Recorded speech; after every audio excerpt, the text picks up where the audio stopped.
నమస్తేనే. నమస్తే. ఏం పేరు నీ పేరు? లింగారెడ్డి. ఓకే, ఏ ఊరు మీది? ఈ ఊరే కసిలపురం. ఓకే, మునుగోడు నియోజకవర్గమా? మునుగోడులో ఎలక్షన్లు ఎందుకు వచ్చాయి ఇప్పుడు? రాజగోపాల్ రెడ్డి రాజీనామా చేసిండు కాబట్టి వచ్చింది. ఎందుకు రాజీనామా చేసిన అనుకుంటున్నారు? ఎందుకంటే ఆయన చెప్పేది చెప్పాలనా. ఇప్పుడు రాజగోపాల్ రెడ్డి నాకు ఏ పనులు ఇస్తలేడు, చేస్తలేడు. కేసీఆర్ పనులు ఇవ్వకుంటే నేను రాజీనామా పెట్టినా. ఇప్పుడు మా జనానికి ఊరుకు మంచిగా చేస్తుర్రు, ఈ ఎలక్షన్లు చేయబట్టే చేస్తుర్రు అని అంటారు. ఇప్పుడు జరగబోయే ఎలక్షన్లో మీ ఎమ్మెల్యే అభ్యర్థిగా ఎవరిని ఎన్నుకుందాం అనుకుంటున్నాం? ఎవరినేంది ఇక ఇప్పుడు కేసీఆర్ ఎట్లా చేస్తుండగా పదం మీద ఉండి కేసీఆర్కే వేస్తాం, ఓట్లు వేస్తాం. కానీ కేసీఆర్ చేయాలి. ఇప్పుడు రుణమాఫీ పెట్టిండు కదా, ఆ రుణమాఫీ కూడా ఇవ్వాలి. మరి రుణమాఫీ సరే ఇప్పుడు కాకుండా ఇంకో 4-5 నెలలకు మళ్ళీ వచ్చే ఓట్లు పడే సమయానికైనా రుణమాఫీ చేస్తే మళ్ళీ ఆయన గెలుస్తాడు. ఇప్పుడు బీజేపీ, కాంగ్రెస్, టీఆర్ఎస్ ఈ ప్రధానంగా ఈ 3 పార్టీలు ఇక్కడ పోటీ చేస్తున్నాయి కదా. వివిధ పార్టీలు కూడా పోటీ చేస్తున్నాయి అనుకో, ప్రధానంగా ఈ 3 ఉన్నాయి కదా. మరి వీటిలో మీరు ఎవరికి ఓటేసి గెలిపిద్దాం అనుకుంటున్నారు? ఇప్పుడు ఊరికి వేసేది కేసీఆర్కి వేస్తే గెలిపిద్దాం అనుకున్నాం. ఎందుకు మరి కేసీఆర్కి వేయాలనుకుంటున్నారు? ఎందుకంటే అన్నిటికీ చేస్తుండు కదా. ఇప్పుడు ఈ ఎరువులకి గిట్ట, మందు బస్తాలకి గిట్ట మంచి రేటు పెరిగింది. ఆ రైతులకు ఏం గిట్టుబాటు ఉండలేదు. అందు గురించి కేసీఆర్కి వేస్తేనే మరి గెలిస్తేనే చేస్తాడని అనుకుంటున్నాను. కేసీఆర్ని గెలిపించుకుంటే మళ్ళీ మీకు అభివృద్ధి చేద్దానన్న నమ్మకం ఉండే కేసీఆర్ గెలిస్తేనే మళ్ళీ పనులన్నీ చేస్తాడు. ఇప్పుడు రుణమాఫీ కూడా చేస్తాడు అని అనుకుంటున్నాను. రాజగోపాల్ రెడ్డి గెలిస్తే చేయడా మీకు? ఇక రాజగోపాల్ రెడ్డి అంటే చూడలేగా, ఇటువరకు ఆయన చేయలే కదా, చేయలేదు కాబట్టి ఇప్పుడు కేసీఆర్ మీదనే ఉన్నాము. అమ్మా నమస్తే. అమ్మా నమస్తే. ఏం పేరమ్మా మీ పేరు? మంజుల. ఓకే, ఏ ఊరు మీది? కశలాపురం. ఏం పని చేస్తుంటారు? వ్యవసాయం. ఓకే, ఎన్ని ఎకరాల వ్యవసాయం? 5 ఎకరాలు పత్తి వేసినాం, 3 ఎకరాలు వరి పెట్టినాం. ఓకే, మంచిగా ఉన్నాయా పంటలు? ఇక పంటలు అంటే గట్టినే ఉన్నాయి, వర్షాలు పడుతున్నాయి కాబట్టి అట్నే ఉన్నాయి. ఓకే, ఇప్పుడు మీది మునుగోడు నియోజకవర్గమేనా? మునుగోడులో ఎలక్షన్లు జరుగుతున్నాయి మధ్యంతరంగా. ఎందుకు ఎలక్షన్లు జరుగుతున్నాయి ఐడియా ఉందా? ఆయన రాజగోపాల్ రెడ్డి వల్లనే. ఎందుకనమ్మా? ఆయన వాస్తులు కాపాడుకుంటానికి వేరే పార్టీలో పోయిండు. మరి ఈతలని ఆగం చేసి పోయిండు. ఆయన గెలిపించినాం అప్పుడు మేము ఓటేసి. గెలిపిస్తే ఆయన స్వార్థానికి ఆయన పోయిండు. ఆయన స్వార్థానికి ఆయన పోయిండు, మమ్మల్ని ఆగం చేసిండు. ఓటేసిన వాళ్ళని ఆగం చేసిండు. మా ఊరికి వచ్చిండు, ఇది చేస్తా అది చేస్తా, కొబ్బరికాయ కొట్టి చెర్లకు నీళ్ళు వేస్తా అన్నాడు, రోడ్లు వేస్తా అన్నాడు, అన్నీ చేస్తా అన్నాడు. ఏది చేయలే. అయ్యాలు వచ్చి ఓటు అడిగిపోయిండు అంతే. ఇంతవరకు ఆయన మా ఊరికే రాలే. ప్రధానంగా చాలా రకాల ఇప్పుడు ప్రధాన పార్టీల ఒక్కొక్క అభ్యర్థిని ఇక్కడ మునుగోడు ఎలక్షన్లో నిలబెట్టడం జరిగింది. మరి మీ ఎమ్మెల్యే అభ్యర్థిగా మీరు ఎవరిని అనుకుంటున్నారు? కుసుకుంట్ల పవాకర్. ఎందుకనమ్మా? ఆయన మంచిగా చేస్తాడని మాకు నమ్మకం మంచిగానే చేస్తాడు. ఇటువరకు గెలిచినప్పుడు చేసిండు, మళ్ళీ ఇప్పుడు వస్తే మళ్ళీ చేస్తాడని ఆశ. టీఆర్ఎస్ పార్టీ పట్ల మీ అభిప్రాయం ఏంటండి? మాకు మంచిగా అనిపించింది. అన్నీ వస్తున్నాయి, కళ్యాణ లక్ష్యం కానీ, రైతు బంధు కానీ, పింఛన్లు కానీ అన్నీ మంచిగా వస్తున్నాయి. మంచిగానే అనిపిస్తుంది. ఓటేస్తామని అనుకుంటున్నాం. నమస్తే అండి. నమస్తే. నమస్తే. ఏం పేరు మీది? గణేష్. ఏం చేస్తుంటారు? Cutting shop, barber shop. ఎక్కడ మీది? సర్వేల్ గ్రామమేనా? సర్వేల్ గ్రామం. ఇది మునుగోడు కాన్స్టిట్యూషన్ కిందకి వస్తుందా? మునుగోడు కాన్స్టిట్యూషన్, మునుగోడు నియోజకవర్గం కిందకి వస్తుంది. మునుగోడులో ఇప్పుడు ఎన్నికలు వచ్చాయి కదా, మళ్ళీ ఎందుకు వచ్చాయి అర్థం తెలుసా మీకు? మన 5 సంవత్సరాలు పరిపాలిస్తాడేమని మేము అనుకున్నాం రాజగోపాల్ రెడ్డి. కానీ ఒక 3 సంవత్సరాల నుంచి నాన్చుకుంటా ఒక కాంట్రాక్టు మన బీజేపీ అమిత్ షా దగ్గర ఒక కాంట్రాక్ట్ ఒప్పందమైన తర్వాతనే రాజీనామా చేయడం వల్ల ఈ ఎన్నిక జరిగింది అన్నట్టు. ఆ కాంట్రాక్ట్ వల్ల రాజీనామా చేసిండు, లేకపోతే ఎన్నికలు రాకపోవు. రాజీనామా చేసిండు కాబట్టి ఎన్నిక వచ్చింది. ఓకే, రాజగోపాల్ రెడ్డి రాజీనామా చేసినందుకు ఎన్నికలు వచ్చినాయి అనుకుంటారు. మళ్ళీ మీ అభ్యర్థిగా, మీ ఎమ్మెల్యేగా ఎవరిని ఎన్నుకుందాం అనుకుంటున్నారు? అయితే మా అభ్యర్థి ఎవరంటే మాకు దగ్గర ఇక లోకల్ క్యాండిడేట్, మాకు మునుగోడు నియోజకవర్గం లోకల్ లింగవారిగూడెం అని సర్వేల్ గ్రామే అనేది కూడా అతను ఉంటే మాకు పనులు అవుతాయి. అతను ఉంటే ఏమవుతుందంటే ఇప్పుడు మన ముఖ్యమంత్రి ఎవరు? కేసీఆరే ఉండు. కేసీఆర్ ఉండడం వల్ల ఈ సంవత్సరంన్నరే ఉంది మళ్ళీ ఎలక్షన్లు ఉండడం వల్ల, కేసీఆర్ ఉండడం వల్ల జర మాకు పనులు అవుతాయి అని మేము ఆలోచిస్తున్నాం. రాజగోపాల్ రెడ్డి ఏమన్నా అంటే ముఖ్యమంత్రి లేడు కదా, మాకు ఇన్ని రోజులు సరే నేను పనులు జరుగుతలేవు కదా అని ఆయన రాజీనామా చేయడం. ఇప్పుడు మాకు మంచి ఛాన్స్ వచ్చింది. ఇప్పుడు సర్వేల్ గ్రామం అతనే ఆయన ఉండడం వల్ల మేము ఆయనను అడగగలుగుతాం, పనులు చేయించుకోగలుగుతామని మాకు నమ్మకం ఉంది. ప్రధానంగా ఈ మునుగోడు నియోజకవర్గంలో భారతీయ జనతా పార్టీ, ఇటు టీఆర్ఎస్ పార్టీ, అటు కాంగ్రెస్ పార్టీ ఈ మునుగోడు ఎమ్మెల్యే పోటీలో ఉన్నాయి కదా, మరి ఈ అభ్యర్థిలో మీకు ఇష్టమైన అభ్యర్థి ఎవరు? మరి ఏ అభ్యర్థిని మీరు ఎన్నుకుంటే మీ నియోజకవర్గం బాగుపడుతుంది అనుకుంటున్నారు? అయితే ఇదివరకు 2014లో కూసుకుంట్ల ప్రభాకర్ రెడ్డి గెలిచిండు. మా సర్వేల్ గ్రామం కాబట్టి ఇక్కడ జర సీసీ రోడ్లు కానీ, తర్వాత రోడ్డు కానీ కొద్దిగా మన ఇవన్నీ కొద్దిగా అభివృద్ధి చేసిండు కాబట్టి, మళ్ళీ మధ్యలో ఓడిపోయింది కాబట్టి కొద్దిగా అభివృద్ధి అనేది ఆగిపోయింది. దానివల్ల మాకు జర కూసుకుంట్ల ప్రభాకర్ రెడ్డి అయితేనే మంచిగా అనిపిస్తుందని మేము. కూసుకుంట్ల ప్రభాకర్ వ్యక్తి పట్ల మీ అభిప్రాయం ఏంటి? అతను జర శాంతియుతంగా ఉంటాడు, గర్వం అనేది ఉండదు. ఎప్పుడు పోయినా కూడా కలుస్తాడు. ఎనీ టైం మన సర్వేలో ఏమైనా పిలిస్తే కూడా సర్వేలోకి వచ్చేస్తాడు. ఆయన 3 సంవత్సరాల నుంచి ఓడిపోయినా కూడా ప్రతిసారి సర్వేల గ్రామం దర్శించుకొని ఎవరైనా మరణించినా కూడా, ఎవరైనా ఆపదలు ఉన్నా కూడా అతను కొద్దిగా సహకారం, ఆ పేదవాళ్ళకి సహకారం ఇచ్చి వాళ్ళకి ఆదుకునేవాడు. దానివల్ల ఆయన మంచి వ్యక్తి అనిపిస్తుంది అన్నట్టు. అట్లా బీజేపీ పట్ల మీ అభిప్రాయం? బీజేపీ అనేది అదొకటి మాకు మతతత్వ పార్టీ అది. ఎందుకంటే ఒక ధనికుల అగ్రకులాల పార్టీ అని మేము అనుకుంటున్నాం. ఎందుకంటే పైన నరేంద్ర మోడీ ఉండు, కింద కేసీఆర్ ఉండు. నరేంద్ర మోడీ వల్ల ఎంపీ నిధులతోటి ఆయనకు వస్తుంటుంది. ఈయన కేసీఆర్ కింద ఉండడం వల్ల బీజేపీ అనేది మాకు ఇంతవరకు ఈ కాన్స్టిట్యూషన్లో లేదు. వాస్తవానికి ఈ కాన్స్టిట్యూషన్లో బీజేపీ లేదు. ఫస్ట్ కాంగ్రెస్ ఉండేది, తర్వాత టీఆర్ఎస్. దానివల్ల బీజేపీకి ఇక్కడ అంత పట్టు లేదు. అటుకాక కమ్యూనిస్టు భావాలు గల మునుగోడు నియోజకవర్గం, అంత కమ్యూనిస్టు భావాలు గల నియోజకవర్గం కాబట్టి కాంగ్రెస్కు జర బాగుంటుంది, టీఆర్ఎస్ కూడా బాగుంటుంది. కేంద్రంలో బీజేపీ ప్రభుత్వాన్ని నెలకొల్పింది కదా, కేంద్ర ప్రభుత్వం నుంచి వెళ్ళి మీ నియోజకవర్గానికి ఎలాంటి లబ్ధి అయినా పొందిందా? కేంద్ర ప్రభుత్వం నుండి ఏం పొందలేదు. ఓన్లీ భూములు ఉన్న వాళ్ళకు పిఎం కిసాన్ తప్ప అసలు కేంద్రం నుంచి ఇక్కడ నిధులు అనేది రాలేదు. ఒక పిఎం కిసాన్ ఉంటాయి కదా భూములల్లో, దానికి ఒక 2,000 అనేది ఒకటి వచ్చేది. కానీ ఈ సపరేట్గానే ఒక ఎంపీ కానీ ఒక మంత్రి కిషన్ రెడ్డి కానీ ఇక్కడ ఏమైతే మునుగోడు నియోజకవర్గంలో పెట్టలేదు. అలాగే ఈ కాంగ్రెస్ పార్టీ అభ్యర్థి పట్ల మీ యొక్క స్పందన ఏంటి? ఇదివరకు గోవర్ధన్ రెడ్డి ముఖ్యమంత్రి అప్పుడు మన ఎమ్మెల్యేగా ఉండే, మినిస్టర్ కూడా చేసిండు. కొద్దిగా పనులు చేయలేకపోయిండు అతను. కాంగ్రెస్ ఇక్కడ పట్టుదల, ఇక్కడ మునుగోడు నియోజకవర్గంలో కాంగ్రెస్ బునాది ఉండే. కానీ రాను ఏమైందంటే ఈ క్యాడర్ లేకపోవడం వల్ల మినిస్టరు అక్కడ పార్టీ సిపిఐ ఎప్పుడు కాంగ్రెస్ కలిసి ఉండేది. కాంగ్రెస్ కలిసి ఉండడం, కాంగ్రెస్ అభ్యర్థికి టికెట్ రాకపోయేది. ఇక్కడ ఎక్కువ కమ్యూనిస్ట్ వాళ్ళకి వచ్చేది. ఆ కమ్యూనిస్ట్ వల్ల కాంగ్రెస్ క్యాడర్ అనేది పక్కదారి బట్టి ఆ పార్టీలకు ఈ పార్టీలకు టీఆర్ఎస్లకు కానీ కాంగ్రెస్లో ఉండి కొన్ని కమ్యూనిస్ట్ పార్టీలకు కూడా పోయారు. దానివల్ల మైనస్ పాయింట్ అయింది ఇక్కడ. ప్రధానంగా మీ మునుగోడు నియోజకవర్గంలో గతంతో పోలిస్తే ఇప్పుడు టీఆర్ఎస్ పార్టీ లేదా భారతీయ జనతా పార్టీ, కాంగ్రెస్ పార్టీ అభ్యర్థులు ఇక్కడ ఎన్నికల్లో నిలబడ్డారు. గతంలో కంటే ఇప్పుడు అభివృద్ధి పరిచే నాయకుడిగా ఎవరు అనుకుంటున్నారు? మరి మీరు ఏ నాయకుడిని ఎన్నుకుంటారు? అయితే నేను అనేది ఏంటంటే వాస్తవానికి ఏ అభ్యర్థి అయినా సరే, టీఆర్ఎస్ పార్టీలో ఏ అభ్యర్థి అయినా సరే ఇప్పుడు సంవత్సరంన్నరే ఓట్లున్నాయి. ఇప్పుడు సీఎం ఎవరు? మన టీఆర్ఎస్ పార్టీ తరఫున సీఎం కేసీఆర్ ఉండు. అతను ఉంటే టీఆర్ఎస్ పార్టీ అభ్యర్థిని కూసుకుంట్ల ప్రభాకర్ గెలిపించుకుంటే మేము అడగలుగుతాం. సంవత్సరంన్నరల్లో ఓట్లల్లో కొద్దిగా పనులు చేయలేదనుకో 20%, 50%, ఒక 15% అన్న పనులు అవుతాయి. ఒకవేళ చేయలేకపోయింది అనుకో మళ్ళీసారి సాధారణ ఎలక్షన్లు సంవత్సరంన్నరే ఉన్నాయి. కాబట్టి అధికార పార్టీ ఉన్నది కాబట్టి వాళ్ళు చేస్తారని మాకు ప్రగాఢ నమ్మకం ఉంది. టీఆర్ఎస్ పార్టీ అభ్యర్థి అయితే మీకు మీ నియోజకవర్గ అభివృద్ధి చెందుతారని మీరు భావిస్తున్నారు. ఇదివరకు ఎప్పుడన్నా మీ నియోజకవర్గంలో టీఆర్ఎస్ అధికారంలోకి వచ్చిన రోజులు ఉన్నాయా? 2014 నుంచి 2018 వరకు టీఆర్ఎస్ పార్టీ కూసుకుంట్ల ప్రభాకర్ రెడ్డి గెలిచిండు.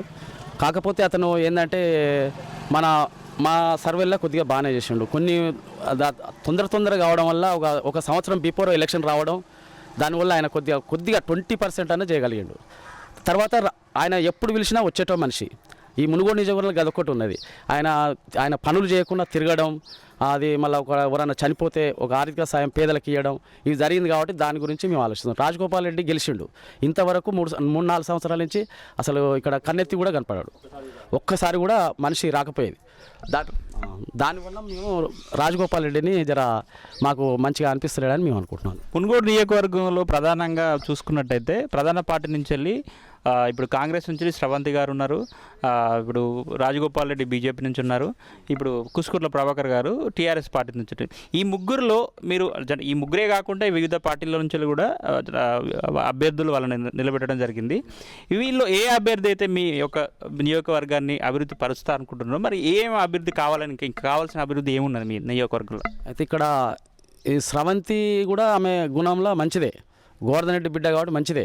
కానీ ఆమెకి ఏంటంటే మళ్ళీ పైన సీఎం లేడు.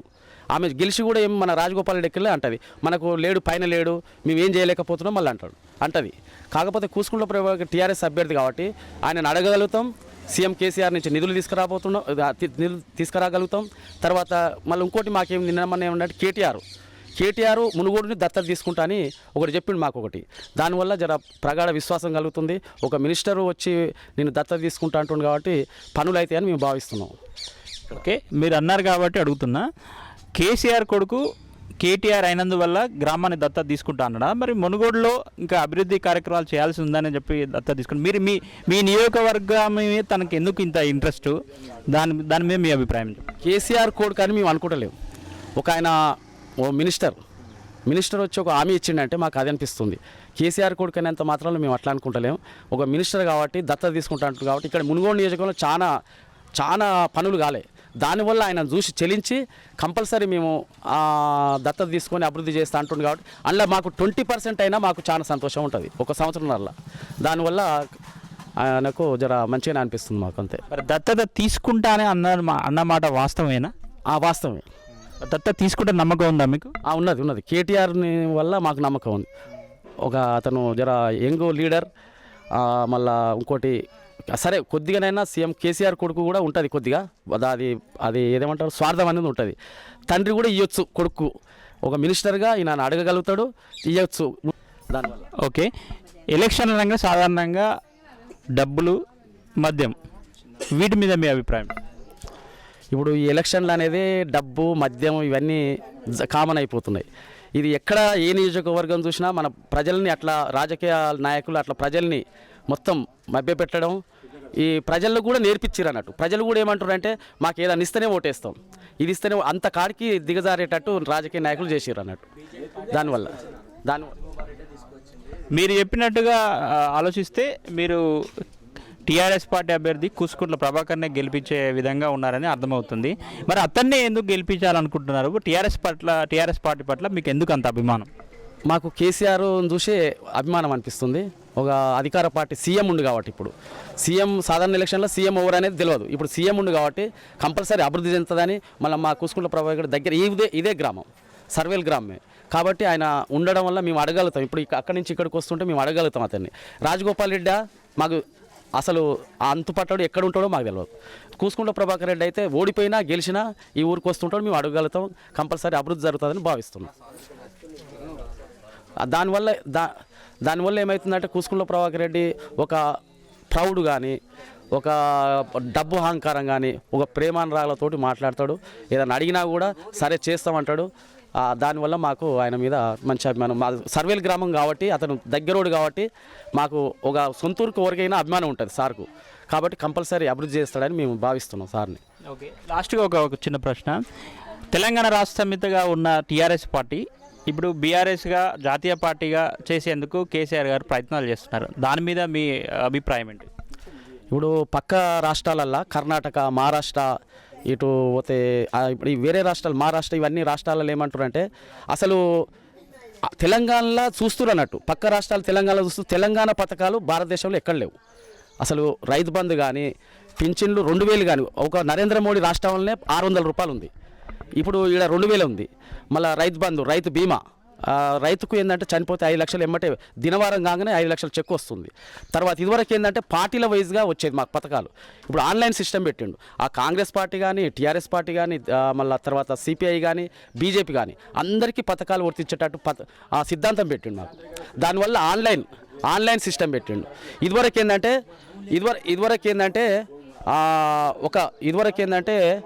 ఇప్పుడు అప్లికేషన్ పెట్టుకునేది. ఇదివరకు తేడా ఏంటంటే అప్లికేషన్ పెట్టుకొని ఏం చేసేది, ఆయన ఎవడో లీడరు, ఆ పార్టీ లీడర్నే మండలము పోయి, జిల్లా పోయి ఆయనను పట్టుకొని పోయి తీసుకునేది. దానివల్ల ఈ పథకాలను బయట రాష్ట్రాలు చూసి కాబట్టి కేసీఆర్ కంపల్సరీ బీఆర్ఎస్ వల్ల భారతదేశంలో మొత్తం ఈ తెలంగాణ మన తెలంగాణ పథకాలను చూసి ఆకర్షితులై కంపల్సరీ బీఆర్ఎస్ సక్సెస్ అవుతుందని నా భావిస్తున్నాను. ఈ పథకాలన్నిటి పట్ల టీఆర్ఎస్ ప్రభుత్వం మీకు అన్ని రకాలుగా మేలే చేస్తుందని అనుకోవచ్చు మీరు చెప్పే విధానం బట్టి. ఈసారి మరి మునుగోడు నియోజకవర్గంలో మీ అభ్యర్థిని ఎంత మెజార్టీతో గెలిపిద్దాం అనుకుంటున్నారు? ఒక 50,000 మెజార్టీ తోటి వస్తాడని మేము నా అంచనా. 50 ఇదివరకు ఎందుకంటే పార్టీలు ఎట్లుండేనంటే ఒక రాజగోపాల్ రెడ్డి అంటే కాంగ్రెస్ వన్ సైడ్. ఈసారి ఏమైంది, రాజగోపాల్ రెడ్డి కాంగ్రెస్లోకి వెళ్ళి బీజేపీలో పోయాడు. కాంగ్రెస్ రాజగోపాల్ రెడ్డి స్రవంతి కాంగ్రెస్ ఇద్దరు కలిసి గుంజుకోవడం జరుగుతుంది. దానివల్ల ఈ ఓట్లు అనేది చీలిపోయి అత్యధిక మెజార్టీ వస్తుందని భావిస్తున్నాను నేను. ఓకే, ఈ గత ఎన్నికలతో పోల్చుకుంటే ఈ ఎన్నికలకు మీ నియోజకవర్గంలో ఓట్లు పెరిగాయనే ఒక విషయం తెలుస్తుంది. ఆ ఓట్లు ఎంతవరకు పెరిగి ఉండొచ్చు? అయితే కొద్దిగా రాజకీయ లీడర్లు ప్రతిపక్ష పార్టీ వాళ్ళు చేసిందంటే 22,000 25,000 ఓట్లు కొత్తవి వచ్చినాయి. టీఆర్ఎస్ వాళ్ళే ఇది అన్ని చేసిర్రు అనేది ప్రచారం చేసిర్రు. అసలు హైకోర్టు పోతే దాన్ని ఏం చేసిర్రు, దానికి లెక్క తీస్తే 14,000 ఓట్లే కొత్త ఓటర్లు. ప్రతి ఎలక్షన్లు జరిగిన ఎక్కడైనా కొత్త ఓటర్లు నమోదవుతారంట. ఈసీ ఏం చేసిందంటే ఒక చట్ట ప్రకారం పోయి వాళ్ళు 14,000 కరెక్టే ఉన్నాయని హైకోర్టు కూడా తీర్పు ఇచ్చింది. కాబట్టి కొద్దిగా ఈ పార్టీ ఆ పార్టీ తీసుకొచ్చిన అది ఓటర్స్ అయితే కాదు. పెరిగిన ఓట్ల వల్ల మీరు కోరుకుంటున్న అభ్యర్థికి ఏమైనా నష్టం జరిగే అవకాశం ఉందా, లాభం జరుగుతుందా? పెరిగిన ఓట్లలో 14,000 ఉన్నాయి. ఇక అందులో ఎక్కడ వేస్తారో మాకు అర్థం కాదు. అది దానివల్ల అది ఎక్కడ ఈ పార్టీ 14,000 ఒక పార్టీ తీసుకొచ్చిన అయితే ఓటర్స్ అయితేనే వన్ సైడ్ పోతాయి. ఇప్పుడు హైకోర్టే చెప్పింది దాని ప్రాసెస్ కరెక్టే ఉంది, ఈసీ కూడా ఒప్పుకుంది. కాబట్టి దానికి మరి ఎక్కడ పోతే 14,000 ఓట్లు చీలిపోతాయి. కాబట్టి తగ్గదు అనుకుంటా నేను, మెజార్టీ తగ్గదు. ప్రజలలో స్పందన ఒక ప్రత్యేకంగా ప్రజలు ప్రత్యక్షంగా ఈసారి గెలిపియాలి ఎట్లా పోయి అనేది అందరూ డిసైడ్ అయిపోయారు. కాబట్టి ఆ కొత్త ఓటర్లు పెద్ద ప్రభావితం చేయాలని నేను భావిస్తున్నాను. ఒకప్పుడు నేను డిగ్రీ చేయడం వల్ల నాకు జాబులు రాకపోయేది. ఒక పథకాల కాడికి ఒక రేషన్ కార్డు ఇవ్వమంటే కూడా అందులో కాంగ్రెసా బీజేపీ టీడీపీ ఇవి చూసేది. ఇప్పుడు కాదు, నేను వచ్చిన తర్వాత ఆన్లైన్లో చూస్తే ఆన్లైన్ ఎక్కగానే నాకు ఇప్పుడు రైతు బంధు వస్తుంది. ఎందుకంటే నా వ్యక్తిగత విషయాలు చెప్తున్నాను. నా వ్యక్తిగత విషయాలతో పాటు అందరివి వచ్చేస్తుంటాయి. కాబట్టి అన్ని పథకాలు వర్తిస్తున్నాయి. కాబట్టి నాకు మంచిగా అనిపించింది. ఇంకోటి ఆన్లైన్ సిస్టమ్ పెట్టడం, ఒక పార్టీ పరంగా చూస్తలేడు వ్యక్తిని, ఈయనకు రావాలన్నా వద్దా అనేది చూస్తలే. ఆన్లైన్లో మనం ఈడ ఉంటే మీ సేవలో టచ్ చేస్తే కథ వాడిపోయి మన డైరెక్ట్ వస్తుంది. క్యాండిడేట్ నడవ ఎవరు బ్రోకర్లు కానీ ఇది లేకుండా చేసిండు, అది నాకు నచ్చింది. మీరు నమ్మిన నాయకుడు తీసుకొచ్చిన పథకాలన్నీ మీ యొక్క నియోజకవర్గంలో అన్ని సవాలుగా జరుగుతున్నాయా, అందుతున్నాయి అందరికి ప్రజలకు? జరుగుతున్నాయి. ఎందుకంటే ఆన్లైన్ సిస్టమ్ కాబట్టి కంపల్సరీ ఆయనకు అర్హత ఉంటే కంపల్సరీ వచ్చేస్తుంది, అర్హత లేకుంటే వస్తలేదు. ఇప్పుడు కొంతమంది పింఛన్లు రాలేదంటారు. వాళ్ళకి ఏంటంటే ఇంట్లో గవర్నమెంట్ జాబ్ అనేది చట్ట ప్రకారం ఆయన ప్రాసెస్లో పెట్టిండు కాబట్టి గవర్నమెంట్ జాబ్ ఉంటే వస్తలేవు. గవర్నమెంట్ జాబ్ మన ప్రజలు కూడా ఏమనుకుంటారంటే వాళ్ళకి ఇస్తారు నాకు ఇస్తలేరు అనేది వచ్చేస్తుంది. అందులో కొద్దిగా ఆన్లైన్ మన ప్రాసెస్ ఎట్లుందంటే గవర్నమెంట్ జాబ్ ఉన్న వాళ్ళకి పింఛన్ బంధు, ఈ భూమి లేని వాళ్ళకు రైతు బంధు అయితే రాదు. కొద్దిగా బాధపడుతున్నారు, వాళ్ళ వల్ల కొద్దిగా ఇబ్బంది, అంతేగాని అట్లా దానివల్ల మన అర్హత ఉన్న వాళ్ళు మాత్రం ప్రతి ఒక్కరికి అందుతుంది, కరెక్ట్ అందుతుంది అన్నట్టు. సరే, మొత్తానికి మునుగోడు నియోజకవర్గంలో ఇప్పుడు ఉప ఎన్నికల సందర్భంగా ఈ యొక్క ఉప ఎన్నికలలో పాల్గొనే ఓటర్లందరికీ మీ తరపున మీరు ఇచ్చే సందేశం ఏంటిది? ఇప్పుడు నేను ఇచ్చే సందేశం ఏంటంటే పార్టీ పరంగా కాకుండా ప్రజలకు నేను ఏమిస్తున్నంటే, ఇప్పుడు మనకు గవర్నమెంట్ సీఎం ఎవరు అనేది తేలిపోయింది. అప్పటికే సాధారణ ఎలక్షన్లు అంటే సీఎం ఎవరు అనేది అర్థం కాదు. కాబట్టి అయోమయంలో పడి ఎవరికో ఓటేస్తే అక్కడ సీఎం ఎవరు ఉంటారు, ఇక్కడ ఎమ్మెల్యే ఓటు. మా మునుగోడు నియోజకవర్గం దరిద్రం ఏంటంటే ఒక సీఎం అక్కడ ఉండడం, ఎమ్మెల్యే ప్రతిపక్షంగా ఉండడం. ఎప్పుడు ప్రతి 40 సంవత్సరాల నుంచి ఇదే బాధ. దానివల్ల వెనకబడిపోయింది మునుగోడు. వెనకబడిపోవడం కారణం అదే. మధ్యలో ఒక 4 సంవత్సరాలు కూసుకుంట్ల ప్రభాకర్ రెడ్డి రావడం కొద్దిగానే జరిగింది అభివృద్ధి. దాన్ని ఈసారి వస్తే ఇప్పుడు సీఎం కేసీఆర్ కూడా ఏంటంటే మునుగోడు ప్రజలు ఇంత ఈ ఉప ఎన్నికల నన్ను మెజార్టీ తీసుకొచ్చారు కాబట్టి కంపల్సరీ చేస్తాడని మేము భావిస్తున్నాం అన్నట్టు, అభివృద్ధి అవుతుందని మేము భావిస్తున్నాం. ఇప్పుడు ఇక్కడ మునుగోడు విషయంలో ఏంటంటే మునుగోడు ప్రధానమైన సమస్య ఏది ఉండనంటే మాకు ఒక 70 సంవత్సరాల నుంచి ప్రధానమైన సమస్య ఫ్లోరైడ్ సమస్య. దానివల్ల ఏమవుతుందంటే కాళ్ళు వంకరపోవడం, ఇవన్నీ వంకరపోవడం చూస్తే అసలు ఈ మునుగోడుకు ఒక అమ్మాయిని ఇవ్వాలన్నా పిల్లని ఇవ్వాలనే ఆలోచించేది అప్పుడు వాటర్ గురించి. అక్కడ పోతే మా పిల్లలకు ఏమవుతాయో అక్కడ ఏమవుతుందంటే తల్లి గర్భంలో ఉన్న వాళ్ళకు ఎఫెక్ట్ కొట్టేది బాగా. తల్లి నీళ్ళు తాగేది కాబట్టి ఎఫెక్ట్ కొట్టడం వల్ల అక్కడ అమ్మాయిలు ఇవ్వాలనే చాలా భయపడేది. అయితే ఇప్పుడు తెలంగాణ ప్రభుత్వం రావడం, మన సీఎం కేసీఆర్ మరి మిషన్ భగీరథ అనేది ఒకటి పెద్ద పథకం. అది కూడా ఎక్కడ చేసిండు, మా మునుగోడు నియోజకవర్గంలో ప్రారంభోత్సవం శంకుస్థాపన చేసిండు. ఎక్కడ చౌటుప్పల్ దగ్గర. ఎక్కడ మన స్టేట్ మొత్తంలో పెట్టింది పైలాన్ ఫస్ట్ మన కూసుకుంట ప్రభాకర్ రెడ్డి ఆధ్వర్యంలో ఆయన ఎమ్మెల్యే ఉండే. దానివల్ల ఆయన పైలాన్ ఏర్పాటు చేసి మునుగోడు నియోజకవర్గంలో పెట్టిండు. దానివల్ల ఫుల్ సక్సెస్ అయ్యి ఇప్పుడు ఆ ఫ్లోరైడ్ అనేది 100% లేకుండా చేసి పిల్లలు కూడా ఇప్పుడు బాగుంటారు.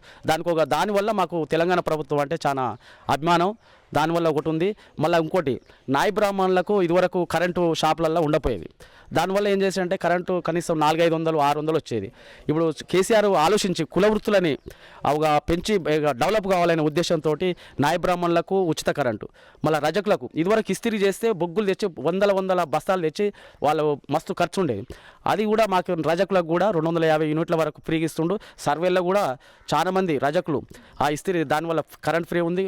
మన నాయ బ్రాహ్మణులకు కూడా 10-20 మంది షాపులు ఉన్నాయి, వాళ్ళకు కూడా ఫ్రీ వస్తుంది. దానివల్ల కూడా మాకు తెలంగాణ ప్రభుత్వం అంటే చాలా ఇష్టం ఉంది. కాబట్టి మాకు పథకాలు కూడా ఒక్క పథకం 2 పథకాలు పెట్టి ఆయన హామీ ఇయ్యని పథకాలు కూడా మనకు పెట్టిండు. హామీ మనం ఎలక్షన్లో నేను ఇది ఇస్తున్నా అది ఇస్తున్నా అని చెప్పకపోయేది. దానివల్ల ఏమవుతుందంటే ఒకటి దళిత బంధు అని పెట్టిండు. ఈ అన్ని పథకాలు పెట్టిన తర్వాత దళిత బంధు కొందరు ఏమనుకుంటే దళితులు ఏమనుకుంటారు అంటే అరే అతనికి వచ్చిందిగా నాకు వస్తలేదుగా అనేది. ఇది 10 లక్షల ఒక కుటుంబాలు 10 కుటుంబాలు డెవలప్ అయినాక ఇంకో 10 కుటుంబాలు డెవలప్ ప్రాసెస్ అది ఇప్పుడే అయిపోతుంది. 1 సంవత్సరంలో 2 సంవత్సరాలు అయిపోయి మళ్ళీ ఇంకోళ్ళకి రాదు అనేది లేదు. అది 10 సంవత్సరాలు, ఒక 3 సంవత్సరాలు కావచ్చు, 4 సంవత్సరాలు, ఒక 20 మందికి, 20 మంది తర్వాత మళ్ళీ 20 మందికి, ఇట్లా ఒకటి నిరంతర ప్రక్రియ అది. దానివల్ల దళితులు కూడా జర తెలియక కొంతమంది నిరుత్సాహపడ్డారు. ఇప్పుడు కొంతమంది యువకులు తెలిసిన వాళ్ళు దీనివల్ల నిరంతర ప్రక్రియ మనకు కూడా వస్తుంది అనే ఉద్దేశంతో ఆశతోటి ఉన్నారు వాళ్ళు. మళ్ళీ రైతు బీమా సర్వేల్లో వ్యవసాయం ఎక్కువ ఉంది. రైతు బీమా వల్ల మా సర్వేల్లో కొంతమంది ఒక 10-20 మంది ఒక 10-5 చనిపోయారు. వాళ్ళకి 5 లక్షలు దినవారం కాకముందుకే అందించారు. దానికి అప్లై చేయడం, అప్లికేషన్ పెట్టుకోవడం లేదు. మళ్ళీ రైతు బంధు ఇంకెక్కువ వస్తుంది మా సర్వేలో. రైతులు మా సర్వేలో చాలా 70% రైతే. దానివల్ల రైతు బంధు, కళ్యాణ లక్ష్మి, ఈ ఆడపిల్లలకు పెళ్లిళ్ళు చేస్తే ప్రతి ఒక్కరికి పేదవాళ్ళకి కళ్యాణ లక్ష్మి చెక్కులు కూడా మన కూసుకుంట ప్రభాకర్ ఓడిపోయినా కూడా అతను పంచిండు. రాజగోపాల్ రెడ్డికి అయితే అసలు ఆయనకు టైం ఉండకపోయేది. కళ్యాణ లక్ష్మి చెక్కులు పంచుదామన్నా కూడా టైం ఉండకపోయేది. ఇది సార్ వచ్చిండు కాబట్టి మనకు బాగానే చేసిండు. ఈ పథకాల వల్ల మేము తెలంగాణ ప్రభుత్వం పట్ల కొద్దిగా ఆకర్షితులమైన అంతే తప్ప పథకాలు బాగాలేకుంటే ఎవరైనా ఏ గవర్నమెంట్ అయినా వ్యతిరేకిస్తుంటాం. పథకాలు చూసి కొంతమందికి ఇంకా ప్రజలకు కూడా కొద్దిగా అవగాహన లేదు. కేసీఆర్ అంటే ఏంది, ఆయన పథకాలు అంటే ఏంది. మిషన్ భగీరథ ఇదివరకు మామూలుగా నల్లాలలో ఫ్లోరిన్ మొత్తం మట్టి వాటర్ వచ్చేది. ఇదివరకు కొద్దిగా కాంగ్రెస్ గవర్నమెంట్ కొద్దిగా చేసింది. ఆ పైప్ లైన్ వేరు, ఇప్పుడు వేరు. ఇప్పుడు దాన్ని ఫిల్టర్ చేసడం వల్ల మనకు మిషన్ స్వచ్ఛమైన నీళ్ళు వస్తున్నాయి. అవి తాగడం వల్ల ఫ్లోరైడ్ భూతం మన ఢిల్లీలో కూడా వాళ్ళు సర్వే చేశారు. 100% మొత్తం పోయింది అనేది కూడా సర్వే చేశారు. మేము ప్రజలన్నలే కేసీఆర్ అనలే 100% పోయిందని ఒక సర్వే చేసిన వాళ్ళే ఢిల్లీలో ఒక రిపోర్ట్ తీసుకొచ్చి మునుగోడు నియోజకవర్గంలో మొత్తం 100% ఫ్లోరైడ్ పోగొట్టిండు అనేది ఆయనకు కూడా ఒక అభిమానంగా ఆయన ప్రశంసపత్రం కూడా ప్రశంసించారు కూడా కేసీఆర్ని. దానివల్ల మాకు ఇది 3 పథకాల వల్ల ఫ్లోరైడ్ సమస్య మెయిన్ ఇంపార్టెంట్ ఫ్లోరైడ్ పోవడం వల్ల మాకు తెలంగాణ ప్రభుత్వం మీద అభిమానం ఉంది. దీనివల్ల మాకు తెలంగాణ ప్రభుత్వం అంటే ఇష్టం సార్. అది